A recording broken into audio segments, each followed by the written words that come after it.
नहाय खाए से शुरू हुए 4 दिवसीय महापर्व छठ का आज दूसरा दिन है।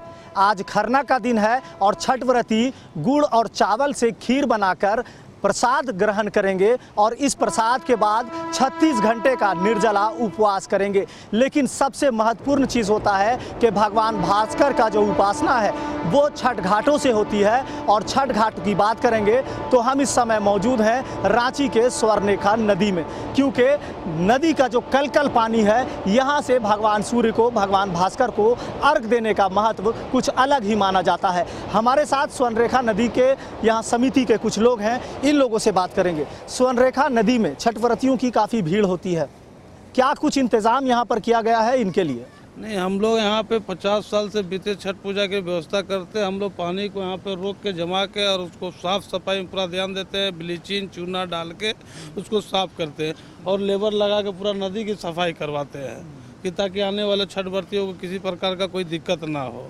ये तो बात हो गई कि छठ व्रतियों की, अगर सुरक्षा की बात करें तो सुरक्षा के लिहाज से क्या कुछ है? नहीं, सुरक्षा के लिए हमारे बगल में अपना नमकुम थाना है, उनको लिख के हम लोग देते हैं। वो सारे लोग आते हैं, अपना वॉच करते रहते हैं। वो अपना गार्ड भी यहाँ पे छोड़ते हैं। ऐसे अगर बात करेंगे छठ व्रतियों की तो कितनी संख्या में यहाँ भीड़ होती होगी, क्या कुछ रहता है? नहीं, यहाँ पे बहता हुआ पानी को लेके यहाँ लोकल तो मान लीजिए सभी लोग आते हैं। यहाँ खास करके लोग अशोक नगर से, बूटी मोड़ से, अब पूरा रांची से, कहिए लालपुर से, काफ़ी लोग इधर आते हैं पूजा करने के लिए बहता पानी को लेके।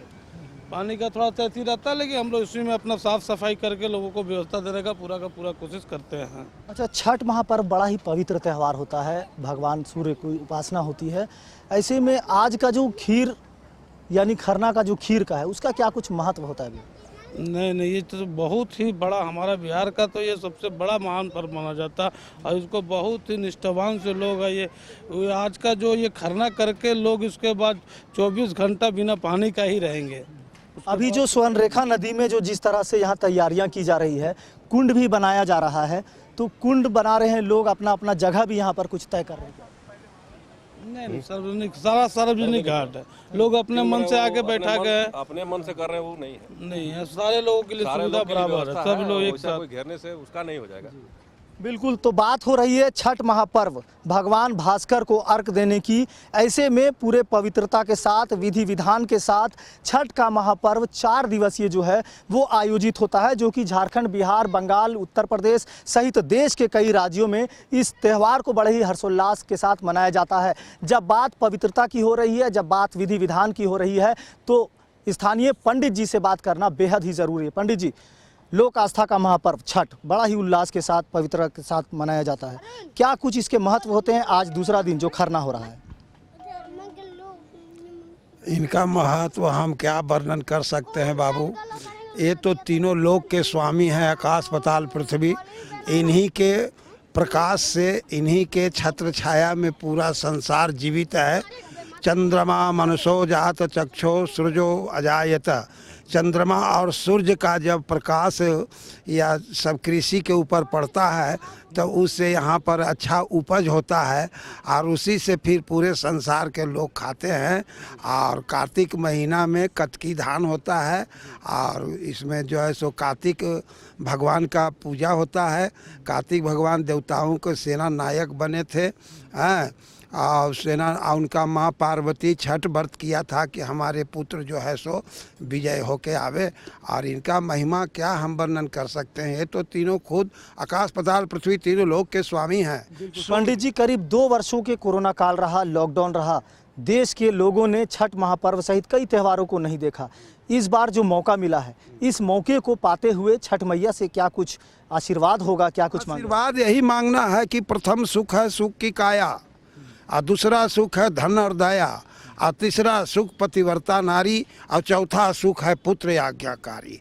तो छठ मैया से और सूर्य भगवान से हम लोग एक ही को प्रार्थना करें हाथ जोड़ करके कि हे भगवान, सब प्राणियों में सुमति हो, सुबुद्धि हो, सुविचार हो, घर घर में ये चीज़ हो भाई भाई में हो, गोतनी गोतनी में हो, समस्त परिवार में हो, पड़ोसी से सद्भावना हो। जब तक यह नहीं होगा तब तक कोई सुधरने का चांस। बिल्कुल बिल्कुल, सुख समृद्धि और शांति तमाम चीज़ों की यहाँ पे लोग कामना कर रहे हैं छठी मैया से। यहाँ एक और भाई साहब हैं, इनसे बात करेंगे कि छठ पूजा का जो उल्लास होता है खासकर छठ व्रतियों में, यहाँ की तैयारियाँ भी लगभग देखी हमने, सब कुछ ठीक ठाक है। आपकी ओर से सुरक्षा और छठ व्रतियों के लिए सारा कुछ क्या कुछ इंतजाम? यहाँ पे पहले है कि जैसे छठ व्रती लोग जितने भी आते हैं उनके लिए भी व्यवस्था तो पूरा हम लोग पे किए हुए हैं, अपना तरफ से साफ सफाई का जो भी है। और उनका जैसे ड्रेसिंग रूम भी हम लोग बनवा रहे हैं, अभी 4-5 ड्रेसिंग रूम बनेगा जहाँ पर अपना वस्त्र को, अपना गीला वस्त्र को लोग अपना बदल सकते हैं स्वेच्छा से। और हम लोग के बगल में नामकुम थाना है, तो उनका बहुत सहयोग रहता है। आते हैं अपना एक तरह से सुरक्षा के नज़र से हम लोग को पूरा कोऑपरेट करते हैं। और जो भी है हम लोग का जितना भी कार्यकर्ता लोग हैं, जितने भी सब लोग, हम लोग दिन रात यहाँ लगे हुए हैं सफाई में। अब लगभग हम लोग का काम कंप्लीट है। अभी फूल माला का सजावट होगा, लाइट बत्ती का सब रंग रोगन हो ही रहा है इधर। साथ सजावट के लिए कहाँ से कुछ मंगाए हैं कारीगरों को भी क्या?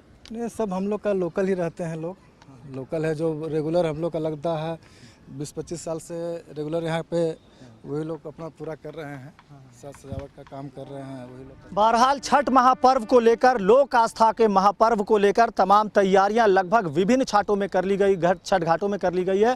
ऐसे में स्वर्णरेखा नदी भी सज धज कर तैयार हो रहा है। छठ व्रतियों के आने का इंतजार है जब भगवान भास्कर को यहाँ से छठ व्रती अर्घ देंगे। लेकिन आज खरना का जो दूसरा दिन है, खरना को लेकर जो खीर बनेगी, उस खीर को खाने के बाद छठ व्रती 36 घंटे का निर्जला उपवास करेंगी, जिसमें अपने परिवार, घर, संपत्ति, सुख समृद्धि हर चीज़ की दुआएं करेंगी। समाचार प्लस भी छठी मैया से यही प्रार्थना करता है कि 2 वर्षों के बाद मिले इस मौके में छठ मैया उनकी तमाम कामनाओं को पूरी करे। अपने सहयोगी अरविंद के साथ मोइजुद्दीन, समाचार प्लस, रांची।